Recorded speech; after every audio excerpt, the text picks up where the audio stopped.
Good evening and welcome to Current Issues. I'm your host, Hesham Tillawi.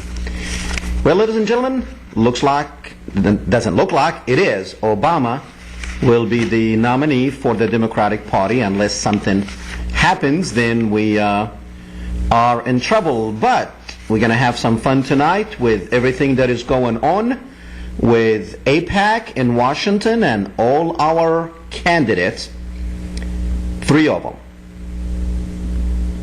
were there in Washington speaking at the American-Israel Public Affairs Committee. Some of you may have heard some of these speeches, and if you did, it sounded like when we try to elect a president, he's not running for America, he's running for Israel.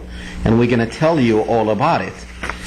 But, well, if you remember, if you watch this program, as soon as McCain, very much it looked like as if he was going to get the nomination of the Republican Party. We told you in this show that Obama will be the nominee for the Democratic Party, because if McCain is going to beat anyone, it will be Obama, because he cannot beat anyone else for anything. And the only reason, if he beats Obama, it will be for one issue and one issue only, which has nothing to do with the country, politics, or the world. It will be the color of his skin. And we will expand on that later. But we're going to start with the first story, ladies and gentlemen. If you have noticed, I have this Palestinian scarf, and lately it has been, don't want to say it has been in the news, but it was in an ad for Dunkin Donuts, the donut shop. We used to have Dunkin Donuts here in Lafayette, and well, Dunkin Donuts had one of their spokesperson, Rachael Ray. She had a scarf that looked like a Palestinian scarf, and we have a picture of that we're going to show you now. That do we have a picture of that scarf? Okay, it looks like we have a problem with with technical difficulties on live TV, which ends up messing up the whole thing. But what happened, ladies and gentlemen, is this. Rachael Ray, most of you know her, she's on the Food Network. She did an ad for Dunkin Donuts, and she had a scarf similar to this scarf, similar to it. It's not the same, but similar to it. And then we had a neocon or neocon wannabe named Michelle Malkin. You're familiar with Michelle Malkin on Fox Network. She's a commentator on there. Well, Michelle, when she saw Rachael Ray with that scarf, she very much got upset and she wrote a letter to Dunkin Donuts, and actually she put it on her blog that scarf. Okay, that's the scarf, ladies and gentlemen, that we are talking about in Dunkin Donuts ad. And Michelle Malkin, which we have a picture of her too, she very much had a problem with it, and she said that the terrorist won because Rachael Ray had that scarf that looked like a similar scarf to what the Palestinians wear as a scarf, and actually as a headwear. Now, most of you, headwear has been around for centuries, actually probably since the beginning of humanity on earth, that people have wore something to protect them from the elements, if it's from the rain, from whatever, and also it was fashion.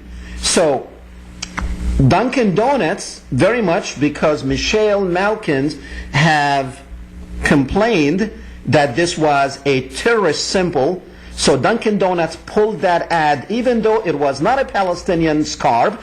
And if it was a Palestinian scarf, so what? People have scarves, they like to wear them. People in rallies, you see, the Palestinian scarf had become a symbol for anyone that feels oppressed or wants to demonstrate or rally against anything. Doesn't have to be political.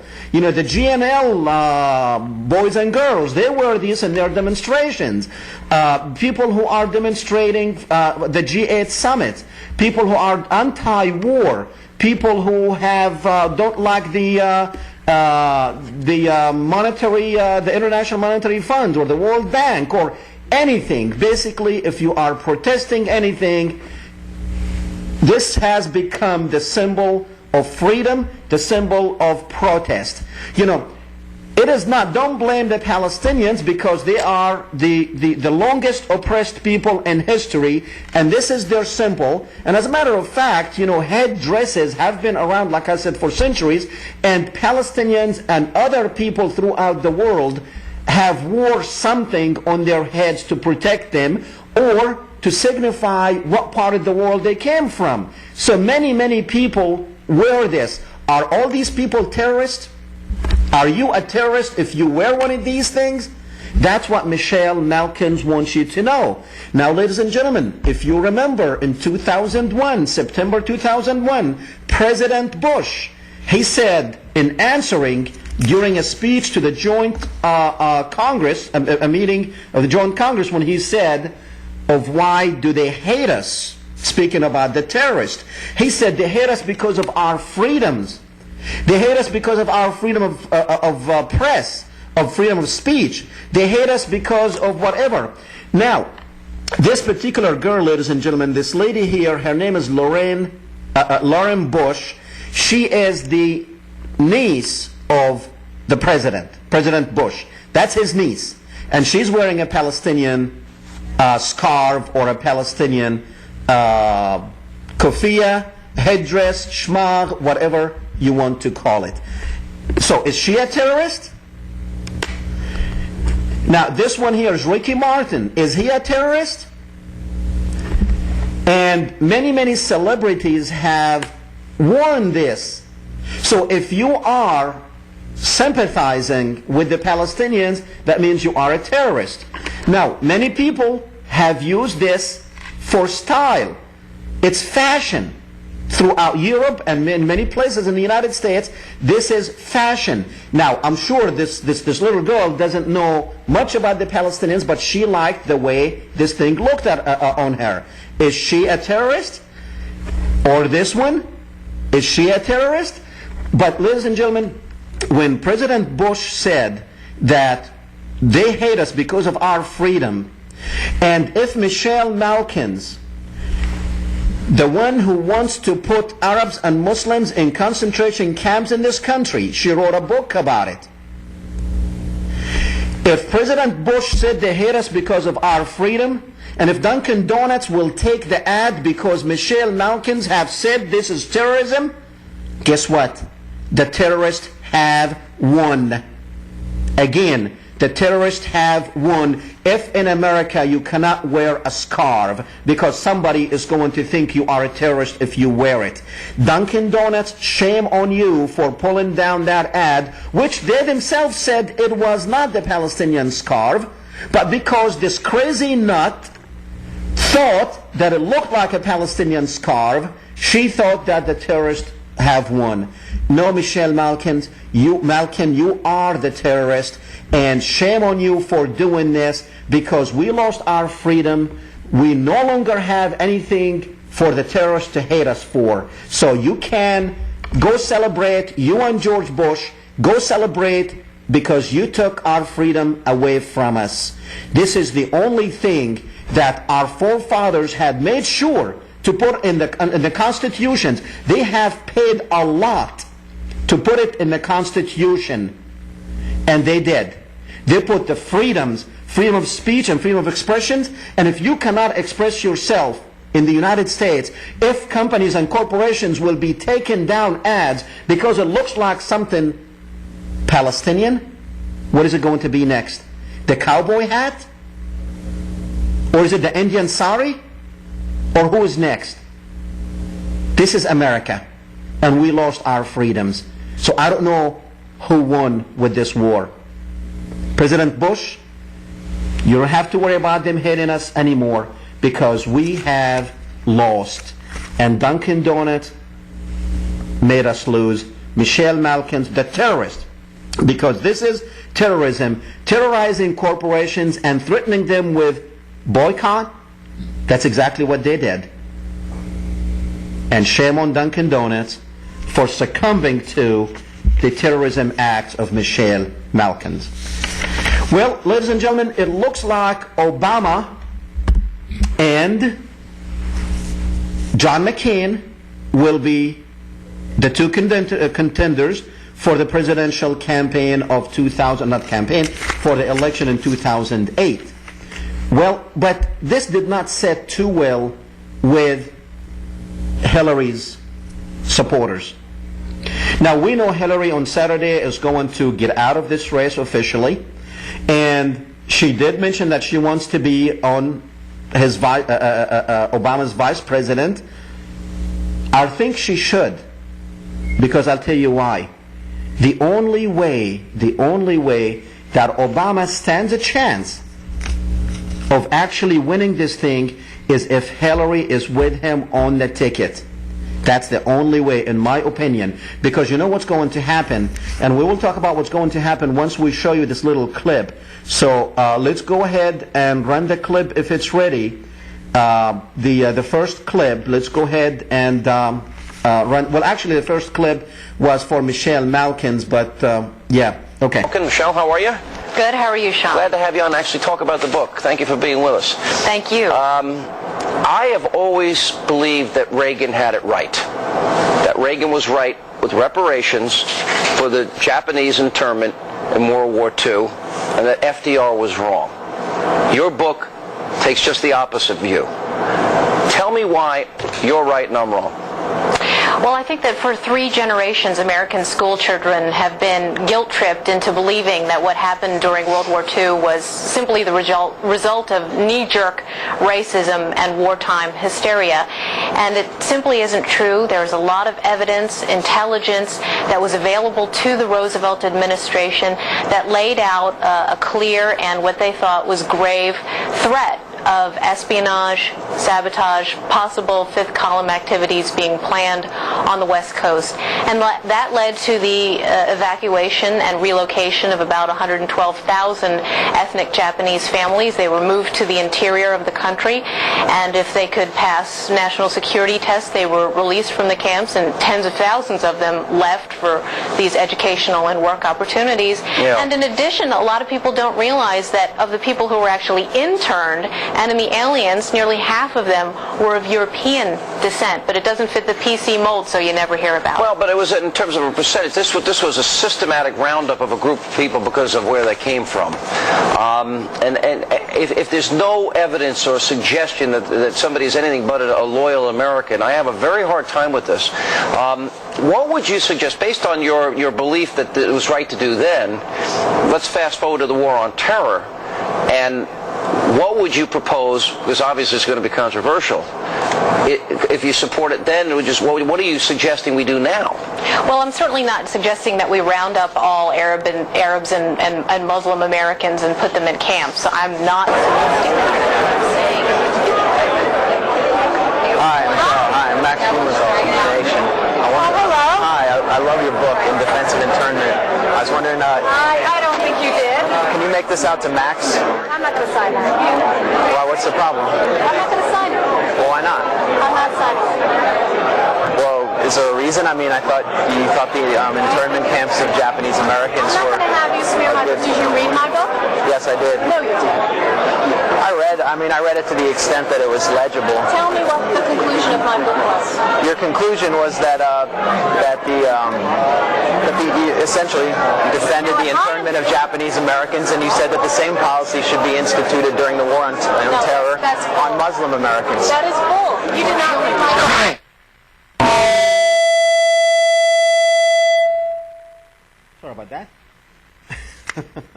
Okay. Well, ladies and gentlemen, what she had done, she wrote a book telling people, or saying in that book, that it was okay during World War II to round up all the Japanese people in the country and put them in concentration camps. Now, she is of a Filipino descent, And back then, actually, many Chinese, many Filipinos, many Oriental-looking people were also rounded up because they thought they were Japanese. Now, what she does not realize that if she lived during those days, she would have been rounded up too. President Reagan apologized for the Japanese and the Japanese Americans for doing that, because it was not right to round up Americans, American citizens, just because they came from a country that we were at a war with. Now, we are not at a war with the Arab world. We are not at a war with the Muslim world. But this woman, Michelle Malkin, is advocating rounded up the Arabs and the Muslims and putting them in concentration camps. Shame on her. Let's go to the next clip.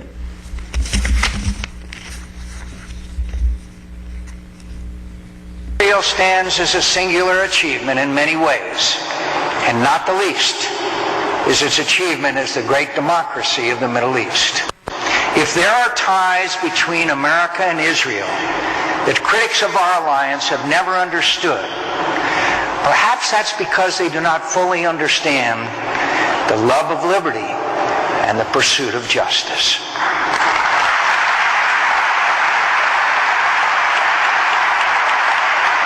But they should know those ties cannot be broken. We were brought together by shared ideals and by shared adversity. We have been comrades in struggle and trusted partners in the quest for peace. We are the most natural of allies, and like Israel itself, that alliance is forever. My friends, all of you involved in the work of AIPAC have taken up a great and vital cause, and a cause set firmly in the American heart. Israel has endured and thrived, and her people have built a nation that's an inspiration to free nations everywhere. The threats to Israel's security are large and growing, and America's commitment must grow as well. Tehran's continued pursuit of nuclear weapons poses an unacceptable risk, a danger we cannot allow. We are the most natural of allies, and like Israel itself, that alliance is forever. Thank you. Are attending American Israel Public Affairs Committee gathering in Washington. Half the Senate, dozens of House members, and various top members of the Bush administration took part in the meeting of the American Israel Public Affairs. Welcome to Washington for this extraordinary AIPAC conference. Look at you, thousands. We are Republicans and Democrats, Jews and non-Jews. We are people of all races, backgrounds, and faiths. We represent more than 1,100 students at this conference. And we stand side by side from more than 530 communities and all 50 states. I've been to more policy conferences than I can count. It's fantastic, high energy. My third AIPAC policy conference. This program is phenomenal. 6 policy conferences. Probably about a dozen AIPAC conferences. It's something that's on the calendar, and there's never anything more important or any other place to be. I'm told, Howard told me there's over 500 meetings scheduled with members of the Senate and the House. I'm sure you're going to pass this message on to them. A free, prosperous, and secure Israel is in this nation's national interests.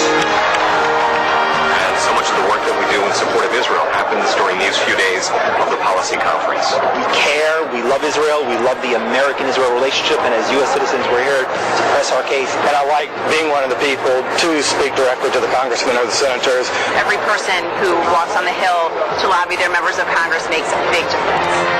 Israel's struggle is our struggle. The United States will stand with Israel now and forever. My friends, there will always be an Israel. Israel is not alone in this fight, nor will she ever be. I can't tell you how important, how encouraging, how inspiring the warmth that flow from the United States of America is to the state of Israel. We need you now more than ever.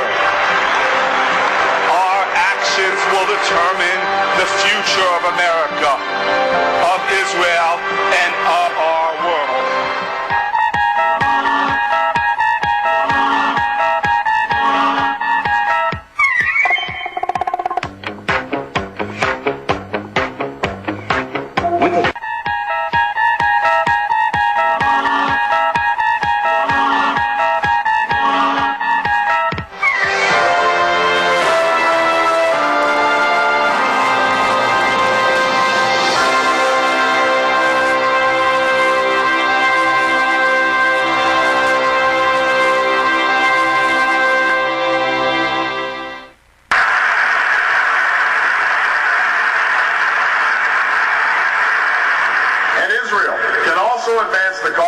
By taking appropriate steps consistent with its security to ease the freedom of movement for Palestinians, improve economic conditions in the West Bank, and to refrain from building new settlements as it's agreed to do with the Bush administration at Annapolis. Now let me be clear. Israel's security is sacrosanct. It is non-negotiable. The Palestinians need a state.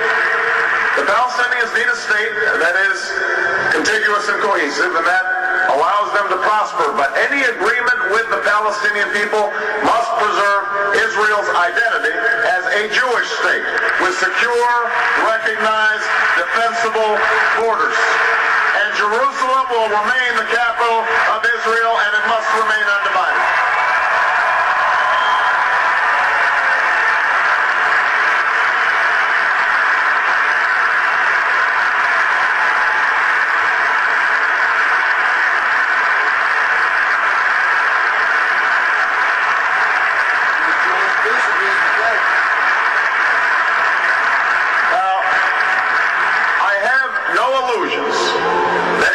Will be easy. It will require difficult decisions on both sides.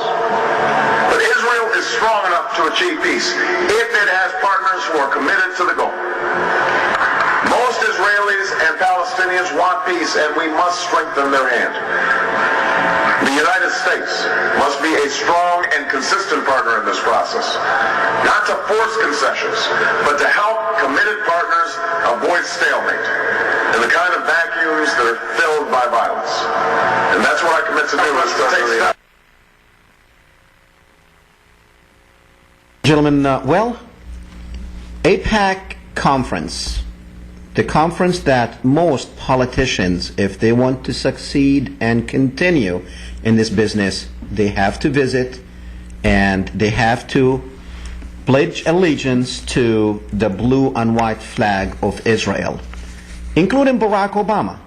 Now, in Barack's speech, he really did not write a speech. He very much basically took Israeli policies and made a speech out of them. Now, he did say one thing about the Palestinians, that, to have a Palestinian state, but if you notice, the clapping, the applaud was much, much less when he mentioned that. Because AIPAC, ladies and gentlemen, it's supposed to be an American lobbying group representing Jewish people in the United States. It's very influential, with lots of money, and without them, you don't stand a chance of being elected into anything in the United States. And what is happening, ladies and gentlemen, John McCain went there, Barack Obama went there, Hillary Clinton went there, as well as many, many of your congressmen and senators. They do that every year, and every year our congressmen, women, they go there. Now, Ralph Nader, that picture should not be here now, because Ralph Nader, he did not go there. So just take that picture off, because it does not go in this segment. AIPAC is very much who controls the money. With votes alone, you cannot win for an office in the United States. You need two things. You need these people's blessings. And if you have these people's blessings, you will have the votes, you will have the money, because they will have their instrument, the media, to either make you go up or down. Now, Barack Obama, he understands that. They don't like him. As a matter of fact, few months ago, if we go to that picture a few months ago where the picture of the White House being painted black, it was published. I think it's the last picture on the thing. It was published by an Israeli newspaper. Now, ladies and gentlemen, what they're trying to say is this. Exactly, if Barack Obama is elected, that will change the picture from the White House to the Black House. That AIPAC is the one who decides who gets in there. So Barack Obama had to go in there and take the Israeli policies, 100% of what Israel wants, plug it into a speech, and get up there and deliver that speech of exactly what Israel wants. Because he knows that if these people are not with him, he will not get it. But I'll tell you what, just watch the war now, the war on Obama. The only reason, sure, he got the Democratic nomination, but just wait until you see what the media is going to make out of him. They already started. The Wall Street Journal already blaming him for the next. They are scaring people that if Barack Obama is elected, that Wall Street will crash. They're going to scare you. Now, another thing that Obama has that is not really going good for him is the next clip. If we can get that next clip up, if it's ready, go ahead and play it now. And then when we come back, we're going to go to the phones, and then we will go to, we will have more fun with this. Let's go ahead and play the next clip. And people said that was put on. I really don't believe it was put on. So I'm in it for the long run. It's not a very long run. It'll be over by February 5th. I really believe that she just always thought, this is mine.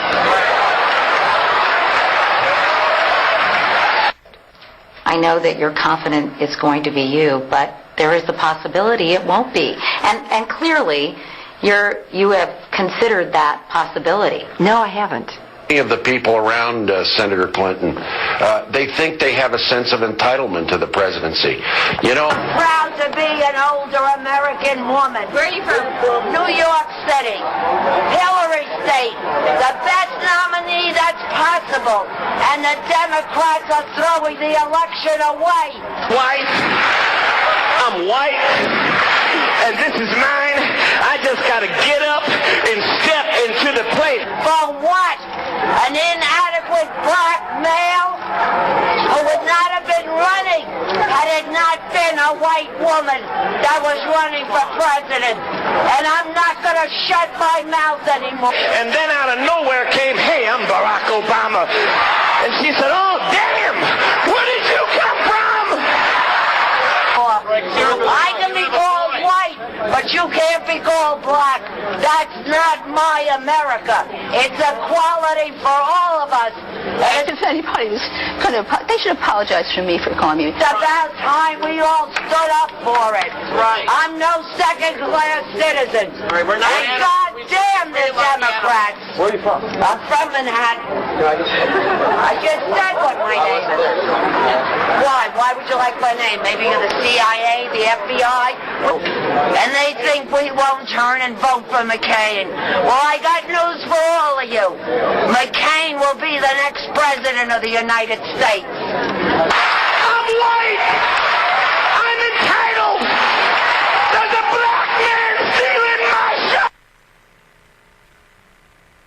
Is your sense now that Barack Obama gets the nomination, he's going to lose? Absolutely. So if he wins, you're going to look in the end like just a sore loser. It's not anything about being a sore loser. I'm merely fighting for what I feel America's all about. I am an American. I'm outraged that they could say he's won when the caucuses don't add up to what the primary votes are. But you talked, Harriet, at the beginning about how he was getting preferential treatment, and he's the, it started, as you know, with Hillary Clinton, the runaway front runner, and Barack Obama was an asterisk, right?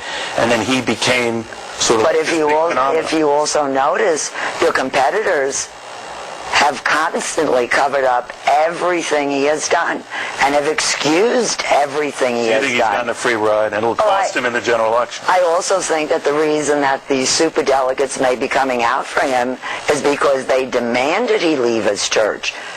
Why didn't he leave his church after the racist remarks came out there? Why is it all right for a black to say that whites are racist and they're not? When 99% of the blacks don't even know why they're voting for him. How can we allow this? You're not saying that I'm saying, all the blacks voting for him have no said idea. 99% of voting primarily because he is a black candidate. How can it be that after what Hillary and her husband did... Does he bring anything else to the table in your eyes? No, he hasn't. He hasn't made any statements about what he's going to do. So you're saying if he were a white man, he'd be no... If he were a white man right now, he never would have jumped into the race with the inexperience that he has.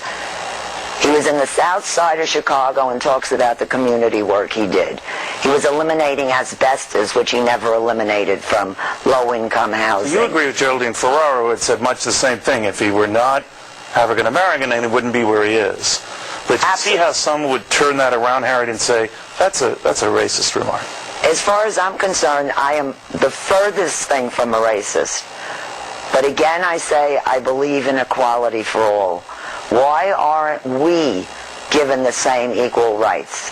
And I'm speaking about myself personally as a woman. Democratic Party do you think, in the end, if John McCain defeats Barack Obama, because there are thousands, maybe millions, who feel your way, Harriet, that someone who you normally would not be for gets elected president, has an agenda and the ability to pick Supreme Court justices who I assume would not be your cup of tea, and that all of this might look to a lot of people like a big tiff? I don't think the only thing in life is the Supreme Court.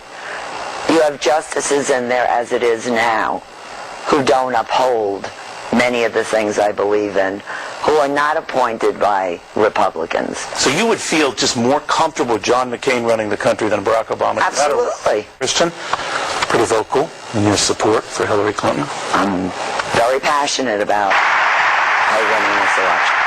State of Israel stands... She's not a racist, is she? She worked for civil rights. Yeah, she worked for civil rights as long as the blacks don't make it to the White House. What are we going to call it now? The Black House? She's not a racist. And Fox Network will have this crazy woman come and talk to the nation to let you know that there are a lot of you out there who are Democrats but white, who will jump to McCain's side because Obama is black, even though 50% of him is not. But we don't want a black house. We want the White House because we're white.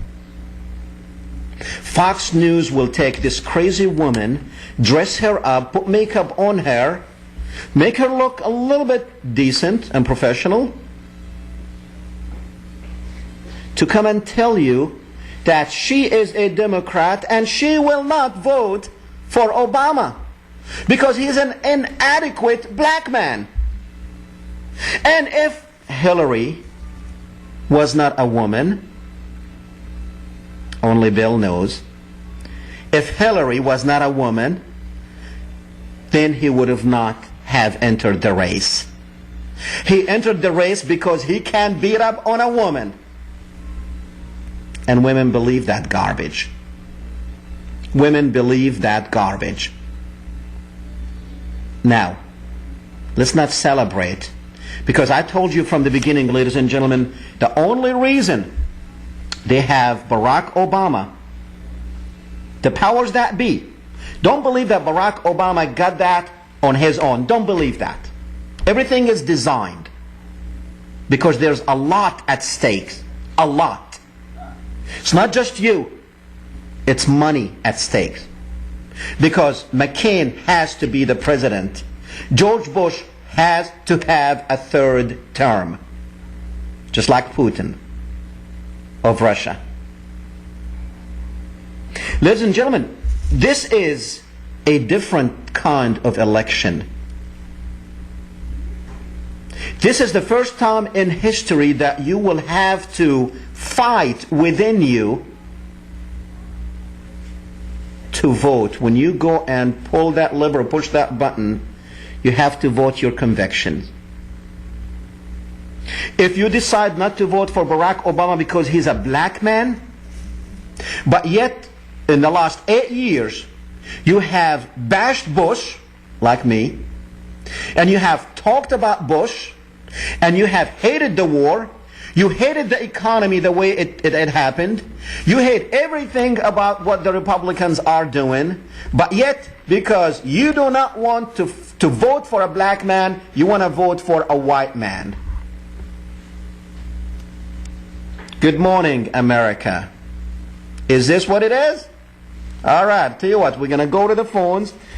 Freedom is being holding patiently.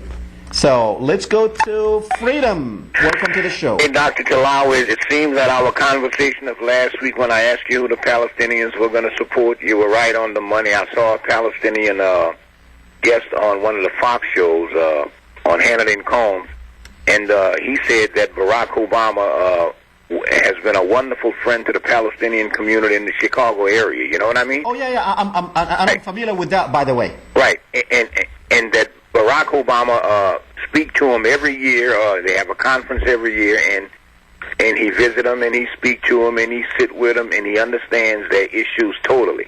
That's why I was at least glad he stood up in front of AIPAC and said that there must be a two-state solution, people living side by side. At least he didn't pander as bad as John McCain did. Now, I want to ask you this question.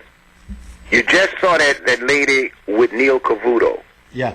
Now, Fox, at the current time, the reason they put the Palestinians on so that their Jewish voters could look at him and say, well, I'm not going to vote for Barack because he's supporting the Palestinians. Sure. Now, they put the woman on for her to say that for the female voters who's looking at Fox to say, well, I'm not going to vote for Barack. Now, they've been telling my people for years. White folks been telling us for years, okay? I happen to be mixed with white folks. Barack Obama is mixed and all this kind of stuff, okay? They've been telling us for years, black folks for years, go to college, get a good education, you know what I mean, and all this stuff, right? And everything will be okay. Right, so here's Barack Obama, raised by his white mother's family. He wasn't raised by in Africa. But Freedom, it's called the White House. But I don't care, Dr. Tillawi, if it's called the White House, the Pink House, Buckingham Palace, I don't care what it's called. Barack Obama, as an American citizen who is 35 years or over 35 years old, that's the qualifications you need to be president. All you got to do is look in the U.S. Constitution. You have to be an American citizen born in America and over and 35 years old. You know what I mean? Right. And this guy does meet all the qualifications. Plus, he's brilliant. So the whole thing is this. This man is also mixed. He's not totally black. I mean, his mom is white. Right. His grandmother is related to Cheney. Right. His grandmother raised him from Kansas, right? Right. So here's this man who has done everything the white community has told him to do. You see, black folks, white folks want us to be black Europeans. That's what they really want us to be. But we are African Americans who have a history here in this country. And just over the past 40 years, and Martin Luther King said one day he wanted people to be judged by the content of their character, right? Right. Now, here's Barack Obama being judged by the character of Reverend Wright, of Father Flagler, of Resco. He's being judged by other people's characters, not his own character, right? Mm-hmm. They are imputing to Obama the thoughts of Father Flagler, the thoughts of Reverend Wright, the thoughts of Johnny Resco, and everybody else that he had anything to do with. But in life, white folk got to understand that in life, just like they have to deal with a lot of different people, black folks have to come in contact with a lot of different people too, especially if you're running for political office. Just ask any black city councilman. If you look, just ask Ricky Hardy, right? Joey Durrell supported Ricky Hardy for his state representative seat over Chris Williams. So you have to deal with people sometimes that are unsavory in order for you to know what the issues are. So the whole thing is this.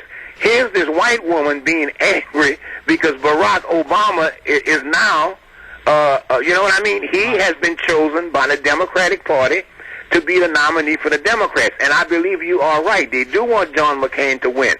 But they could screw this up bad, you know what I mean? Because if Barack Obama, through some miracle, become the president of the United States, he will not have to be beholden to a lot of lobbyists, and also, if the Jewish lobby turn on him, he will not have to be beholden to the Jewish lobby either. You know, Freedom? Yeah. Now, with all jokes aside, Barack Obama, if he wins the presidency of the United States, we will have a real change in this country. And I'll tell you why. Because Barack Obama, today, he stated that he will not allow the Democratic Party to accept any lobbyist money. You heard that too, huh? Okay. Now, if we can, you see, I don't believe if Barack, now, to tell you the truth, you know, if Barack Obama wins, just like you said, it will be a miracle, because there's no way on earth that they will allow him to be the president of the United States, because he will change it. He will change it. They don't want to change it. You have seen him, and I'll tell you what, you know, at AIPAC, I wasn't proud of him, but I'm telling everybody, if he doesn't say that, they will slaughter him. But you see, here's the thing about AIPAC that get me. In the campaigns. Okay, look, Dr. Tillawi, here's what's happening with AIPAC. We give the Jewish state billions of dollars a year, right? Right. You hear all these people coming up and speak, from the Democratic congressman to Hillary Clinton to John McCain and all of them. And here's Louisiana still stuck in the quagmire of Katrina, and you're not hearing them saying that Louisiana have all that support. You don't hear that at all. Forget about the security of the nation, as long as the security of Israel. That's what they're talking about. That's what I'm shocked at. You know what I mean? The security of the nation. Forget about, you know, our people now can't even find food to eat. But Dr. Tillawi, ago they were using credit cards. Now their credit cards are maximized. You can't even feed your children anymore in America. But Dr. Tillawi, here's what's bad. They gave Israel those settlements, $1.5 billion for that settlements, and here we are in the New Orleans area, still in FEMA trailer with formaldehyde. You know what I mean? Right.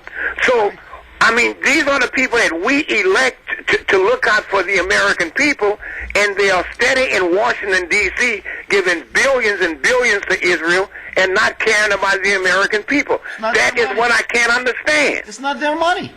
They want power. AIPAC is able to give them power. You know, why is it that they can fight about every issue in the country that deals with domestic issues? Why, but only when it comes to Israel, they all united? And then, why didn't we hear about any, you know, this is an American organization, supposedly. AIPAC, it's supposed to be an American organization. Why in the world we did not hear anything about America? That's what I'm saying. Dr. Tillawi, several years ago, Louis Farrakhan, after the Million Man March, where it attracted 1.5 million black men in D.C., he wanted to get a loan from Colonel Gaddafi. You remember that? Colonel Gaddafi wanted to give them $1 billion so that they could do some work. Right. Now, here we are with AIPAC. We send billions of dollars to Israel, like I said, $30 billion just in military aid alone. That's what we sent them just a few months ago. $30 billion. Help them build the nuclear bombs that they currently have, providing them with the uranium and everything they have now for those 150 to 200 nuclear bombs they have.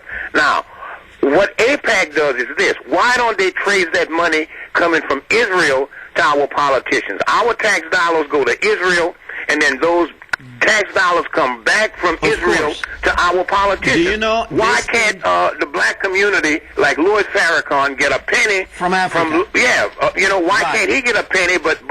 But politicians could get anything they want from Israel. They spend $200 million a year. That's AIPAC budget, $200 millions a year. Yeah, $200 million. But look how much. That's a pretty good investment, because it doesn't take a lot, relatively speaking here, to elect a president or to elect a congressman. A congressman, couple of $1 million, you can elect a congressman. A president, $150, $250 million tops, you can elect a president. But I agree with you. But Dr. Tillawi, what I'm asking you is this. How do we know that the money that we're sending Israel, the $3.7 billion a year foreign aid we supposedly send them, and then all the military aid we send them, how do we know that that money is not finding its way back through AIPAC to our politicians? Of course it is. Of course it is. Now, how is it? I don't know, but of course it is. Of course it is. Freedom, appreciate your call. Okay, thanks. All right, ladies and gentlemen. Now, I hope you did not feel that I was making this a white and a black issue, because it is not and it should not. We should pay attention to issues here. If we want to continue what George Bush is doing, vote for McCain. If we want to change, because, ladies and gentlemen, we do not need war with the whole world. Now, McCain and his cronies and Bush and his cronies, they're talking about continuous war in the Middle East. And if you believe what McCain says, that Barack Obama wants to pull the troops from Iraq, they're lying to you. Now, he wants to stop the craziness. He wants to talk to Iran. What's wrong with talking to Iran? What is wrong with that? If we can accomplish by talking to Iran, and by the way, this thing about Iran and nuclear bombs, that's just to scare you. That's the next fear tactics that they are using. So you've got a decision. This is probably the most important election of your lifetime, and I might add, in the history of the United States lifetime. This is the most important, because we are at a crossroads. One of them leads over a cliff to follow McCain, because these people are blind. They don't know where the hell they're doing. They destroyed the world. They bankrupted the United States. They bankrupted the country. We are going over a cliff. This man is promising a change. Now, was he my candidate that I wanted in that office? No. Most of you know that I wanted Ron Paul. And there are other candidates, other good candidates. Ralph Nader is a good candidate. But does he stand a chance? No, because the media does not bring him. I guarantee you, if the media gives fair coverage to all these people, the presidential candidates of all different parties, you will end up behaving and voting differently. But this is the most important. Now, we know it's going to be one of these two. It's not going to be Ron Paul, because I don't accept a miracle that all of you are going to go there and get Ron Paul. I wish you do. I wish you do. But now we have to be realistic. It's going to be either McCain or Obama. That man is headed over the cliff, and he's going to take us down with him. This man, I don't know if he can make it, if he can do the things he's promising to do, but at least he's going to put a stop to what we're doing. He's going to put a stop. Maybe he will try diplomacy instead of sending our boys and girls overseas to die. Maybe he will try diplomacy instead of sending these airplanes to kill 1 million Iraqis and bombing the heck out of a country and sending it in civil war. Did you hear what John McCain said at AIPAC? That, if Obama is elected, we're going to have a civil war in Iraq, in that area? Where does this guy live? Is his memory that short? Maybe that comes with age, because Iraq is going through a civil war, if he doesn't know. Maybe with Obama we'll try to change things. Maybe he will get the Palestinians and the Israelis to start talking seriously. Because George Bush did not do it. He's not a serious guy. If he was a serious guy, you see, Israel is strong. It does not need any protection. They tell you the security of Israel, securable borders. Look, who's Israel afraid of? The Palestinians? These little children with rocks? And from Gaza they have rockets, and I wish they would stop that because it's not doing anything. It is not doing anything. On the other hand, it gives Israel, because they will lie about those things, and it gives Israel, in your eyes, the right to go and kill these Palestinians and put a siege those people in Gaza. 1.5 million Palestinians in Gaza are dying because Israel will not allow food, they will not allow gas, they will not allow any of the supplies to go in. That's what Obama should have told AIPAC last night. Tear down the wall, AIPAC. Stop killing Palestinian children, AIPAC. Remove these checkpoints and roadblocks. Allow people in Gaza to get food. Open the border. That's what's going on now. It is not the security of Israel. Israel is secured. For God's sake, George Bush told them that if you go to war, you're not just 6 million, you are 306 million. Taking us with him, or counting us with him. That Israel does not have just 6 million, it's 306 million. All that because it takes money to run a campaign. All that because the people who are on top of the media are people who have Israel interest at heart, not the United States interest. You have seen what Fox Network started. Just wait, ladies and not wait. I mean, if you listen to the right-wing talk shows, and you see them all over the place. You know, I wish if we can reach the masses. I think this country will be in a much different shape if we can reach the masses, to tell the masses the truth about what is going on. But ladies and gentlemen, in closing, when you go to vote, don't see color, see future. That's all I'm telling you. Don't see colors, see future, because the future of your children and your children's children and the future of the whole world depends on your vote. Let's defeat these people in their own game. But I guarantee you, comes November, Barack Obama, or actually Bin Laden, will look like an angel to you than Barack Obama is. Because they will do it, and they're starting to do it. All you have to do is listen to O'Reilly, Sean Hannity, Rush Limbaugh, and all the crazy idiots on the right-hand side of the extremists. They're idiots. All you have to do is just listen to what they're saying, and you will see that these people are crazy. Well, we still have a couple of more months till November, and I'm sure we will be talking about this again and again and again. So for the future of my children and your children, don't vote colors. Don't vote colors. This is not a white and black issue. It is not. It's a change, and let's change it. Let's change it. Maybe. Well, I guess we'll see you next Thursday, and we will talk more about this. Good night, everyone. See you next week.